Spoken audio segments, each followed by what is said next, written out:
नमस्कार दोस्तों, आज की इस वीडियो में हम बात करने वाले हैं भारत के केरल में जन्मी एक नर्स निमिषा प्रिया के बारे में, जो कि यमन के एक जेल में बंद है और उसको 16 जुलाई 2025 को फांसी की सजा दी जानी है। दोस्तों, इस वीडियो में हम जानेंगे कि कैसे एक नर्स जो है वो एक कातिल बन गई और क्या उसने ये हत्या जो है वो जानबूझकर की या फिर अनजाने से ऐसा हुआ। और इसके साथ साथ हम जानेंगे कि कैसे भारत सरकार, सोशल एक्टिविस्ट और ह्यूमन राइट्स एक्टिविस्ट और उसके साथ साथ निमिषा प्रिया के परिवार वालों की कोशिशों की वजह से ये जो फांसी है वो टल गई।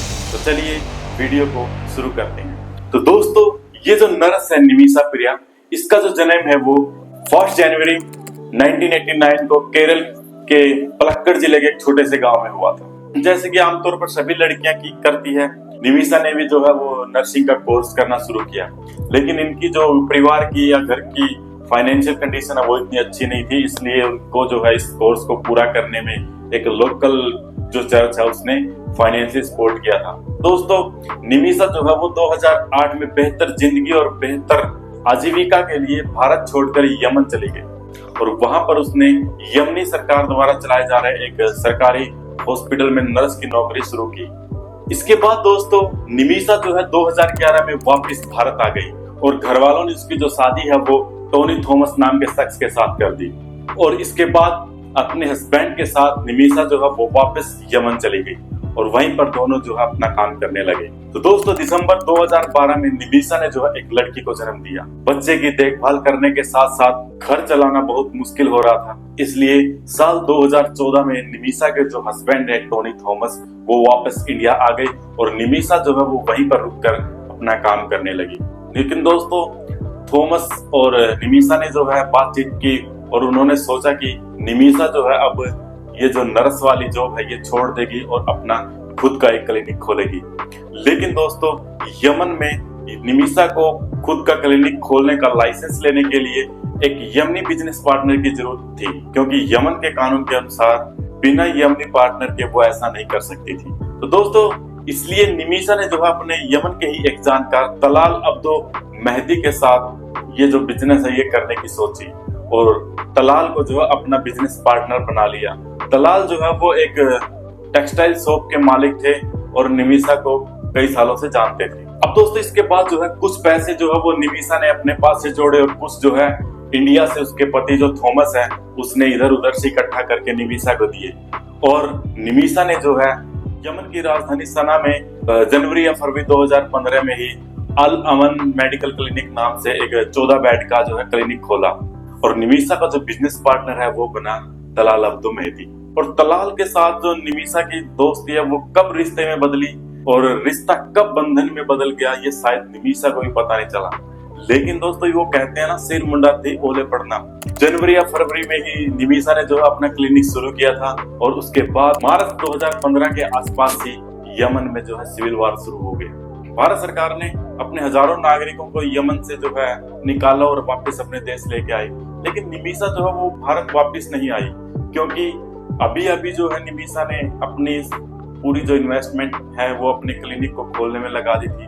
इसलिए उसने अपनी कमाई को जारी रखने के लिए या अपनी कमाई करने के लिए वहीं पर रुककर काम करना जरूरी समझा। और दोस्तों, जैसे जैसे वक्त बीतता गया, तलाल के साथ जो रिश्ता है निमिषा का वो भी गड़बड़ाने लगा। उनके रिश्तों में भी जो है वो गड़बड़ होने लगी।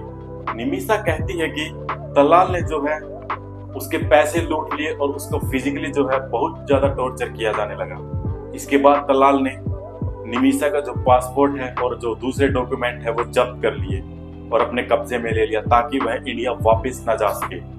तलाल ने जो है निमिषा के ऊपर भारत में अपने हस्बैंड और अपनी फैमिली से बात करने के ऊपर भी जो है पाबंदियां लगानी शुरू कर दी और वो खुद को जो है निमिषा का हस्बैंड होने का दावा करने लगा और निमिषा के ऊपर शादी करने का दबाव बनाने लगा। और जब निमिषा ने इस बात का विरोध किया तो वह निमिषा को फिजिकली और मेंटली दोनों ही तरीके से टॉर्चर करने लगा। अब दोस्तों, यमन एक देश जहां पर कानून सख्त है, महिलाएं आज भी हाशिए पर है और विदेशी कामगारों का रहना इतना आसान नहीं है। वहां जाकर निमिषा ने सोचा था कि वो अपनी जिंदगी बनाएगी, पर किसको पता था कि किस्मत जो है वो उसके लिए कुछ और ही लिख चुकी थी।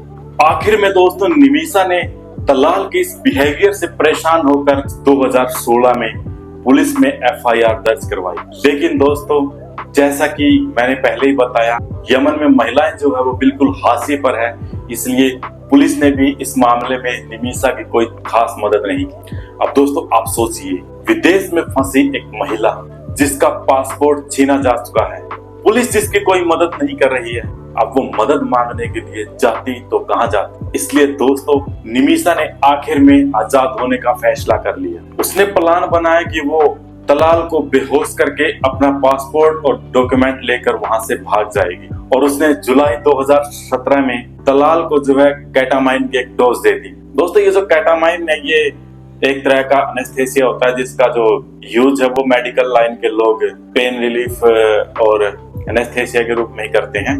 लेकिन दोस्तों हड़बड़ाहट में जो है वो केटामाइन की जो डोज है वो निमिषा से शायद ज्यादा हो गई थी, और इस केटामाइन की डोज के ज्यादा होने से शायद तलाल की जो है वो वहीं पर मौत हो गई। अब निमिषा डर गई, वो घबरा गई। अब उसे समझ नहीं आ रहा था वो करे तो क्या करे। अपने आप को आजाद कराने के लिए उसने जो प्लान बनाया था अब वो फेल हो चुका। दोस्तों उसने डर कर, घबरा कर या हड़बड़ाहट में अपनी एक फ्रेंड अन्नान को बुलाया, और उन्होंने जो है तलाल की बॉडी के टुकड़े कर छत के ऊपर बनी एक टंकी में डाल दिए। कुछ दिनों बाद तलाल का जो परिवार है वो ढूंढने के लिए वहां पर आया, तो उनके एक पड़ोसी ने बताया कि टंकी से जो है बहुत सारी बदबू आ रही है, और जब देखा तो सब निमिषा को ढूंढने लगे।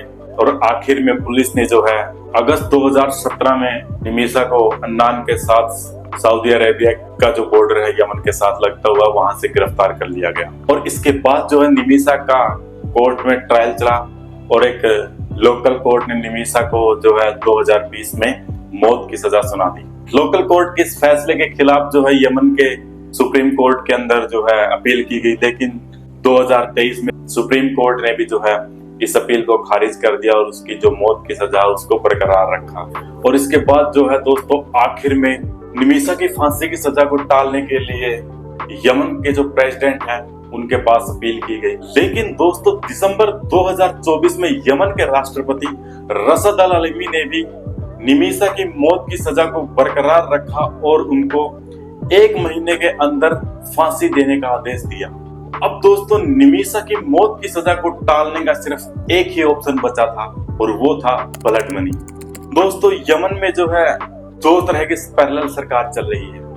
एक भाग में जो है पूर्व राष्ट्रपति की जो समर्थित सरकार है, यानी कि हुती के समर्थन से जो सरकार चल रही है, यमन के जो राजधानी सना है उसके आसपास का जो एरिया है वो, और दूसरा जो बचा हुआ एरिया उसके जो वर्तमान राष्ट्रपति है उसके समर्थन वाली जो है वो सरकार चल रही है। दोनों ही अपने आप को यमन की ऑफिशियल गवर्नमेंट होने का दावा करती है। क्योंकि निमिषा सना में थी और सना में हुती जो वो शासन कर रहे थे, इसलिए वहां पर इस्लाम का जो सरिया कानून है वो लागू है। और इस सरिया कानून के अनुसार दोस्त निमिषा की जो फांसी की सजा है वो तभी टल सकती है या तभी माफ हो सकती है जब वो ब्लड मनी पीड़ित परिवार को दे। ब्लड मनी यानी खून बहाने के बदले में दिया गया पैसा, मनी। और ये बात तभी मुमकिन है जब तलाल की फैमिली इस बात के लिए राजी हो, यानी वो ब्लड मनी लेने के लिए राजी हो जाए।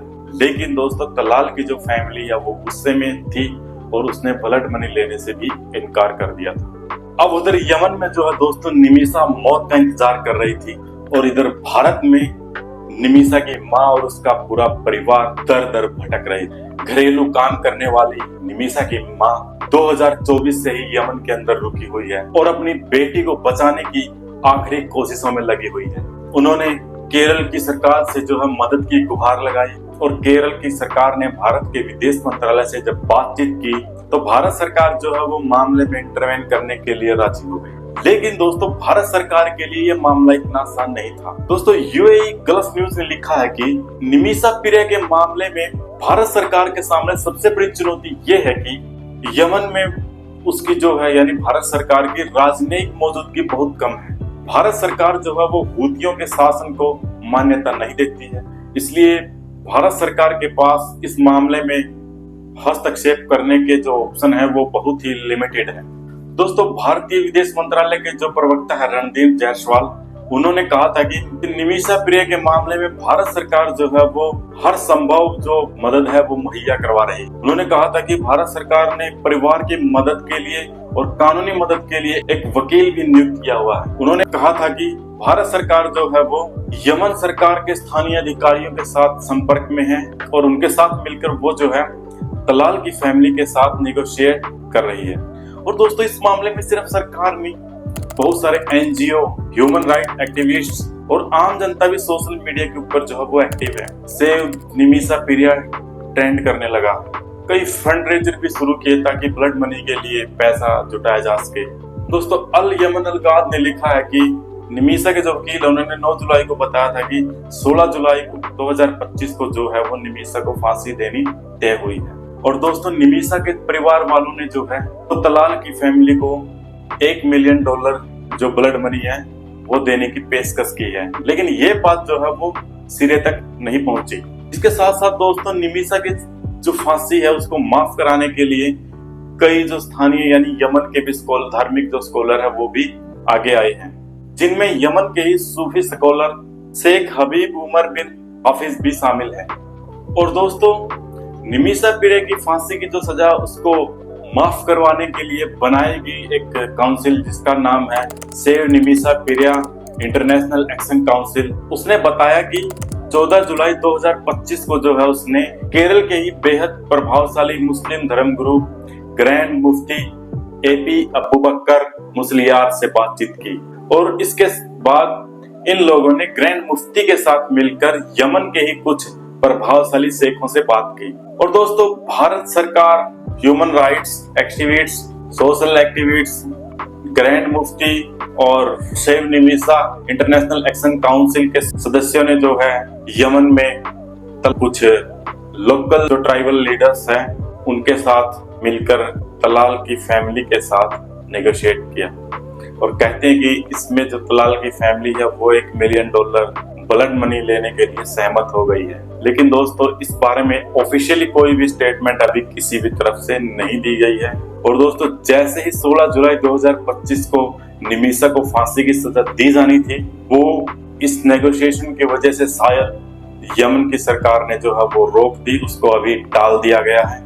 और दोस्तों जैसे ये जो नेगोशिएशन की बात चली थी उसके बाद जो तलाल की फैमिली है उसका कोई स्टेटमेंट आया था कि हम जो है ब्लड मनी को स्वीकार नहीं करेंगे, हमें जो है फांसी की सजा ही चाहिए, क्योंकि वो कहते हैं कि ट्रायल के दौरान निमिषा ने जो है ऐसा कोई भी सबूत पेश नहीं किया या उसने ऐसी कोई भी बात नहीं की जिससे कि ये साबित हो सके कि तलाल ने निमिषा के साथ जो है वो टॉर्चर किया था या उसने उसके जो डॉक्यूमेंट है वो जब्त कर लिए थे, अपने कब्जे में रख लिए थे। इसके साथ ही दोस्तों निमिषा को बचाने के लिए जो काउंसिल बनाई गई है सेव निमिषा प्रिया इंटरनेशनल एक्शन काउंसिल, उसके जो सदस्य हैं और साथ ही और भारत के सुप्रीम कोर्ट के ही एक वकील सुभाष चंद्रा कहते हैं कि ट्रायल के दौरान निमिषा को जो है वो कोई भी सुविधा नहीं दी गई थी, उसको अरेबिक नहीं आती थी और सारा जो ट्रायल है वो अरेबिक में ही किया गया था। ट्रायल के दौरान उसको अपनी बात रखने का कोई जरिया प्रदान नहीं किया गया, उसको कोई वकील नहीं उपलब्ध करवाया गया। अब दोस्तों निमिषा की जो फांसी की सजा है उसको फिलहाल टाल दिया गया है, लेकिन फांसी की सजा को अभी माफ नहीं किया गया, अभी खत्म नहीं किया गया। सेव निमिषा जो ट्रेंड से जुड़े हुए जितने भी लोग हैं उन सभी को उम्मीद है कि निमिषा की फांसी जो है वो शायद माफ हो जाएगी, तलाल की जो फैमिली है वो ब्लड मनी के लिए मान जाएगी और निमिषा जो है वो वापस भारत आकर अपनी फैमिली के साथ खुशी से रहेगी। लेकिन दोस्तों फिलहाल तो हम इंतजार ही कर सकते हैं और आगे देखते हैं कि यमन की जो सरकार है वो और तलाल अब्दू की जो फैमिली है वो क्या फैसला लेती है। लेकिन दोस्तों आखिर में एक सवाल है, क्या ये सिर्फ एक गलती थी जिसने एक महिला के जीवन को बर्बाद कर दिया, या ये एक कहानी है उस समाज की जहां पर एक महिला ने अपनी जान बचाने के लिए जाने अनजाने में किसी की जान लेनी पड़ी। दोस्तों निमिषा प्रिया की कहानी हमें सिखाती है कि कानून बहुत जरूरी है, लेकिन उससे भी ज्यादा जरूरी है इंसानियत। तो दोस्तों आप क्या सोचते हैं, क्या निमिषा की फांसी की जो सजा है उसको माफ किया जाना चाहिए, क्या उसको दूसरा मौका दिया जाना चाहिए और उसके इस क्राइम को मजबूरी समझकर माफ कर देना चाहिए? कमेंट बॉक्स में आप अपनी राय जरूर दीजिए। और आपको ये वीडियो पसंद आई हो तो वीडियो को लाइक जरूर करें और आगे शेयर करना ना भूलें। और इसी तरह की कहानियों को जानने के लिए हमारे चैनल को सब्सक्राइब जरूर करें। धन्यवाद।